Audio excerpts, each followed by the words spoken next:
Drama सी रंग महल के next आने वाली एपिसोड में आप देखेंगे कि सुहेल जैसे ही महापारा को देखकर आता है तो काफ़ी ज़्यादा खुश होता है। हाजिरा उसके पास आती है और उससे कहती है कि सुहेल आज बहुत ही ज़्यादा खुश लग रहे हैं। जैसे ही सुहेल ये बात सुनते हैं तो महापारा की तरफ देखकर उससे कहते हैं कि खुश मैं इस बात से हूँ कि मैं महापारा को आज देख कर आया हूँ, और इससे ज़्यादा खुश मैं इस वजह से भी हूँ कि आपने मुझसे कितना बड़ा झूठ बोला और आपका झूठ पकड़ा गया। जैसे ही हाजिरा ये बात सुनती है तो हाजिरा के चेहरे का रंग भी उतर जाता है और सुहेल की तरफ देखती है और उससे कहती है कि क्या महापारा को तुम देख कर आए हो। तो ये बात सुनकर सुहेल उसे सब कुछ बता देता है और उससे कहता है कि जिसकी वजह से हमारी कंपनी बदनाम हो रही है वो सब कुछ महापारा ही कर रही है। दूसरी तरफ आप ये भी देखेंगे कि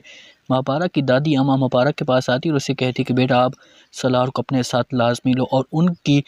अब दुश्मनी उनसे करना छोड़ दो, क्योंकि रईद अब यहाँ पर आया था और मुझे धमकियाँ देकर गया और कह कर गया कि अगर आपने महापारा को ना समझा तो इसका बहुत बुरा अंजाम हो सकता है। जैसे ही महापारा ये बात सुनती है तो मज़ीद गुस्से में आ जाती है और अपनी दादी अम्मा को कहती है कि रईद की इतनी क्या मजाल कि वो हमारे घर में। दादी अम्मा उससे रोकने की कोशिश करती है, उससे कहती है कि बेटा ऐसा आपने कुछ भी नहीं करना, जो चीज़ मैं तुम्हें कह रही हूँ आप वही करो, बस आप सलार के साथ हो और उनके साथ पंगे लेना बस कर दो। महापारा अपनी दादी अम्मा को कहती कि दादी अम्मा नहीं, मैं ऐसा कुछ भी नहीं करूँगी, लेकिन जो चीज़ सच होगी वो सबके सामने मैं ला कर ही रहूँगी। इस एपिसोड में मज़ीद आप ये भी देखेंगे कि शैला मैडम सुहेल के पास आती है और उससे कहती है कि बेटा मुझे रईद ने बताया कि महापारा ज़िंदा है, मैं आपसे पूछना चाहती हूँ और जिस जगह रईद गए आप भी उस जगह पर जाओ और जाकर पता कर कि क्या वाकई महापारा ज़िंदा है। सुहेल ये बात सुनकर काफ़ी परेशान सा हो जाता है और बात छुपाने की कोशिश करता है। अपनी माँ को कहते हैं कि माँ जी ठीक है, जैसा आप बोलेंगी मैं वैसा करूँगा,